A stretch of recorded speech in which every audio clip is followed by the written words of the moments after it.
Todd, I suppose you'd be pretty disappointed with that first half. You really let them get away too much to do in the second half. Yep. Very disappointing.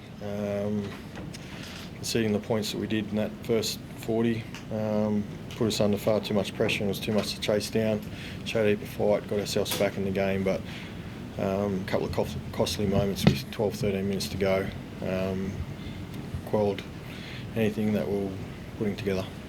It seems to have been a bit of an issue for you, your defence this year. Obviously, the stats don't read well, but seem to be something missing there on your edges tonight. Yep.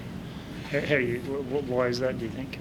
It's been for different reasons throughout the season. It's been the bulk of possessions been going against us, but tonight that's not the reason. They're just on different pages, different moments, and it was really costly. Did you sense any fatigue after the huge effort against the Bulldogs at all? No. He's played 3 games in 8 days. And he's at the forefront of everything that we're doing. So if anyone's going to be tired, it's this bloke. Not the 14 others that haven't had the 3 games.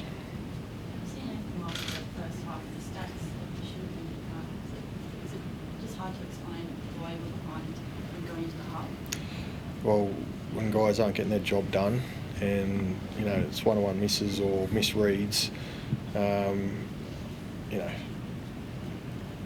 pouring through us, and they become costly. And that's why we're down. We're quite deep into the season now. You talked about how the errors were keeping you up at night last week.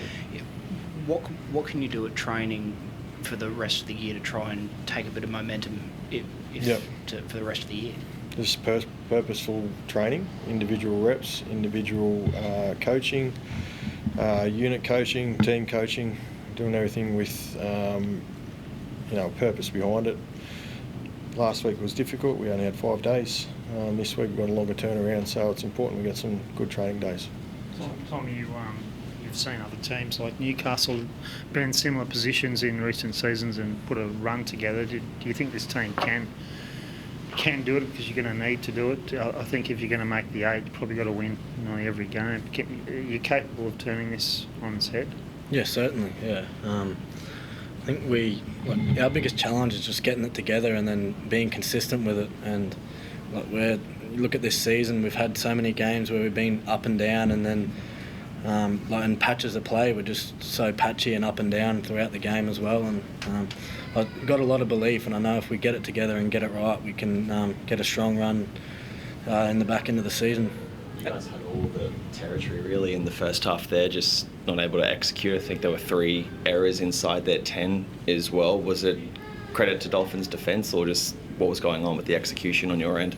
We just had a couple of poor drops, and I think they become more crucial when you don't defend them. And you look at the Dolphins coming out of yardage, they had some clean line breaks and turned it into tries. And when you don't defend your errors, it makes them a lot more crucial. And it's disappointing, because we should have been down there building pressure, and we didn't do that, and then couldn't back it up by defending our errors either. Do you think you can? If you've already been asked this, but have you given an update on Murray and also Tommy McKaylee? Mars done his hamstring. He was pretty flat when I spoke to him. Said it's sore, and then Tom McKaylee's done a medial ligament in his knee, so I don't think both will be playing next week. When you towards the midway through that second half, you sort of seemed to open up the game a little bit and had a lot of success. Scored 3 tries in about 8 minutes. Is that some confidence that you can take going forward as one of the positives out of this game? Yeah, it is. I think the fact that we kept fighting back and sort of got ourselves back into the contest. But I think the attack just comes off the back of our defence, and when we're defending well and limiting the opposition's metres, it brings our attack game, and we've got to get that part right first. Tony mentioned before, you've had 3 games in 8 or 9 days or so. How are you feeling physically, mentally, all that sort of stuff? It's Mentally, a bit disappointed after the last couple of weeks because you want to come back and be winning here at the Cowboys, but like the body's feeling pretty good and holding up well, and I'm just excited to now rip in at training and hopefully get our season back on track. How are you handling this pressure, Todd? Obviously, this is not where you want to be. You've had a lot of support from your CEO in the last week as well. I mean, you've seen reports about the future, as we've seen with all clubs that are in the bottom part of the table. How's that all going for you? Well, it's part of the business. I'm understanding of that. I've got myself to a point where I don't give that any energy. Hasn't always been the case, but through experience, my focus goes into getting this team right and what we're doing day to day. And then when I'm away from here, I'm getting better at being more present with my family. So that's my two focuses at the moment, and that won't change. Thanks, guys. Right.